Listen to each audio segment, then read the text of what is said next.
Yes. So, what is Bible study? Bible study. What do you understand by the word Bible study? Bible, yes? About Bible studies. Yes. It's a study which you're going to learn more about the Bible and morals that you follow when you read the Bible. One clap for him. Bible study. Yes? Yes, Bible study refers to the study of the Bible, to understand the concept of the Bible, and also to gain knowledge about how we live and interact with each other and live in a godly manner. Yes, one clap for him. Yes. Are you unwell? Because you're sleeping on the desk. Are you unwell? Okay. Yes? Bible study? Yes. Yes, one clap for him. Yes? The Bible study for me refers to the study of a Bible in a particular time. In a particular time. One clap for him. So now I'm allowed. Yes, yes. Bible study is how you learn more about the scripture and how you want to understand. One clap for him. Now to be next to a paper. Because now we are reading. I want first I read all of it. We read, you listen, and then I ask questions. And everyone will answer. I'll ask everyone a question. Because this is very important, reading the Bible. So Bible study, when we talk about Bible study, refers to the practice of reading. You read the Bible, you analyze. After you analyze, you interpret and you reflect in order to have a deeper understanding of the teachings. So you do what? First you read. After you read, you do what? You analyze, you interpret, and then you reflect. So you have always to remember those 4 aspects. Read. After reading, you do what? You analyze. After you analyze, you interpret. After you interpret, you reflect in order to get a deeper what? Meaning. Basically, Bible study means you study the Bible keenly. And then you also study it often. Keenly, often. You can study the Bible, as we said now, we talked about, you can study it alone, or you can, as individually, or you can study it in a group. And remember, we do Bible study in order to strengthen our what? Our faith. Are we together? Yes. So, now look at your paper. I'm reading from the paper first, so that now we discuss. We read first and then we discuss all the methods. Studying the Bible entails devoting time and attention so as to gain knowledge and in-depth understanding of the Word of God. The following are the methods used in studying the Holy Bible. We have number 1, the devotional method. This method is a personal and reflective approach of studying the Bible.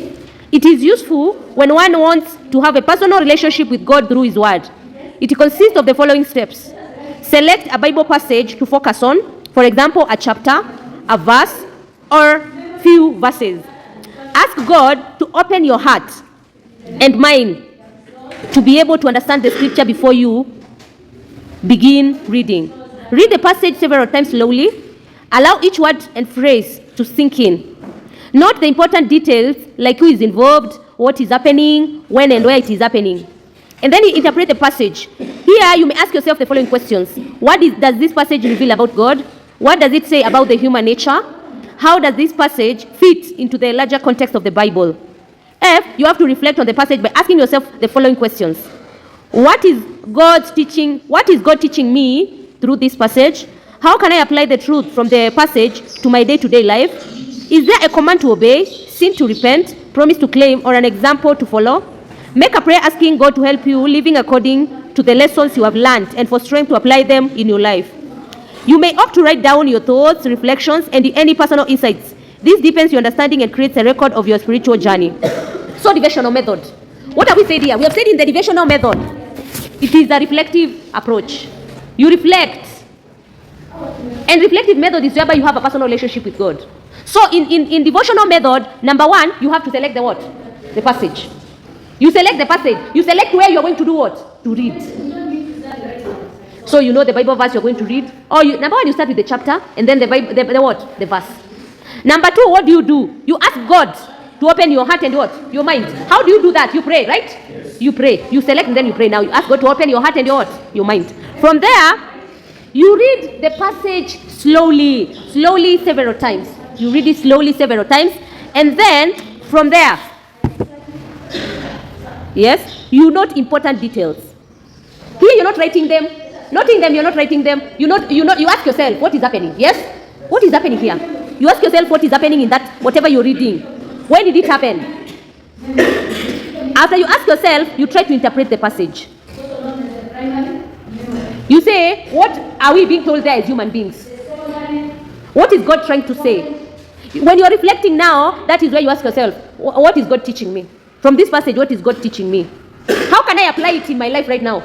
How can I apply whatever I've read in my life? And then you pray to God, asking Him to do what? Asking Him to live according to what you've learned in the Bible that day.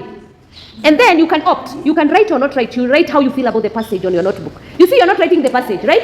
After you got the whole devotional method, that's when you write how you feel about it. How you feel about the passage. You also write how you can be practicing it in your notebook. You note what is important, right? And most of the time, even if you note it, you cannot, even if you don't come back to it again, because you've written it, you know you are going to remember. Yes, that is the devotional method. Then we go to the inductive. Let's read together inductive method. Someone to read for us the inductive method. Yes, read. Inductive method, it involves interpreting scripture using other related scriptures and applying what you have learned as the truth of God's word to your life. The goal is to discover the meaning of the scripture as intended by God. This method entails the following steps. Observation. This entails examining what the Bible verse addresses. One focuses on the text itself. One should read carefully and quote what text is saying without jumping to conclusion or interpretation. The following question should guide the reader. What is the passage saying?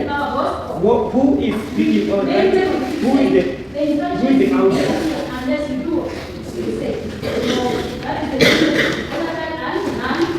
What is the historical? What is the historical and cultural context?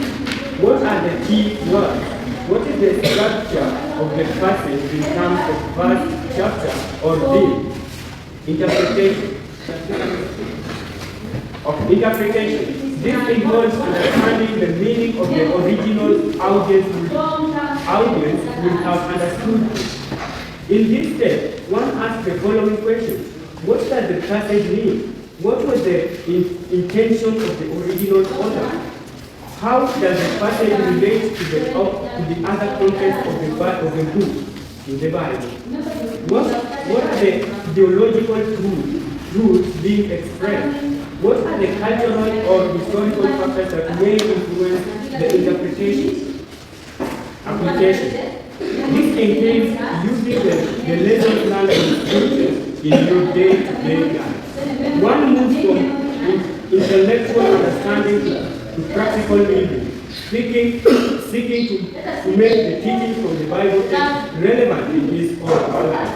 This step asks the following question. How can I apply the truth that I have learned to my life? What is the action and attitude that I should change as a result of the scriptures that I have read?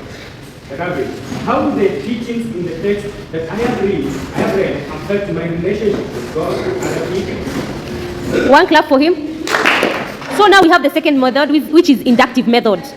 And in inductive method, you have to read this scripture together with what? Other scriptures. So if you're reading a chapter verse, you relate it to another part that you're reading that is related. Are you understanding? When you're in inductive method, you interpret the scripture using related what? Scriptures. So you have the methods. Number one, there is observation. Then from observation, what do? You interpret, and then you do what? You apply. Observing is basically you read carefully. After you read carefully, you ask who is speaking. Who is speaking in that scripture? Who are they telling? That is, who is the what? Audience. Then you look at because it's observation, you're also looking for the keywords. Keywords are the main points, right? Main words, the main words. So because it's observation, I'm saying, because it's after you read carefully, because this is observation, you look at who is speaking. And you try to look at who is he telling. Yes? And then you look at the keywords. That is all about observing.